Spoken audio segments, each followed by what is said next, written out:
see something happening in the world around 2016, 2017. I see a bunch of outsiders who were business people, comedians in Zelensky, in Ukraine. In Europe, I see these outsiders who come from outside and take over the political theater. And in South Africa, I am reflecting, could it be that the future of South Africa is going in that direction? There will be at some point an outsider who will not come from the traditional political parties who is going to take over South African politics. That was me reflecting on my own.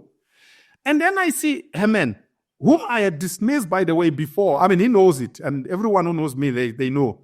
And I said, could it be that this Mashaba guy is going to be that outsider who will eventually take over our politics? At the time, I thought he was going to rise in the DA, because now he was mayor. I never thought he was going to be mayor. And then I said, okay, but who is this Mashaba? I then went to read two of the books he had written about himself. I was not happy. They are booklets, and obviously they're not critical.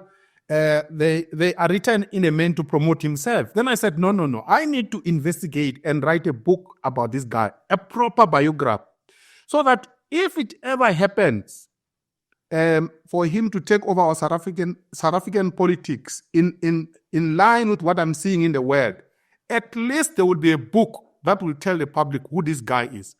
That's the background.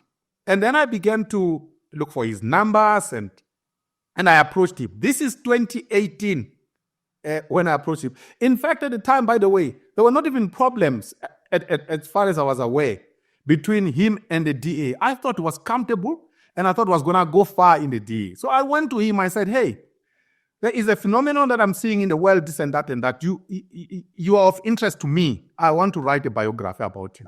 And he was shocked. And there were meetings between me and him back and forth. Eventually, he accepts that I'm going to write a biography. But then there's a second problem. The second problem is that if you write a book, you need money. Because it's going to take my time. I was going to be full-time on the project. So I need to raise money. So I said to him, I would like you to help me raise money. The idea I had, by the way, was that I was going to write a letter of endorsement. I was going to go around raising the money myself. That's the idea I had. And then along the line, he says, hang on, what if I give you a loan?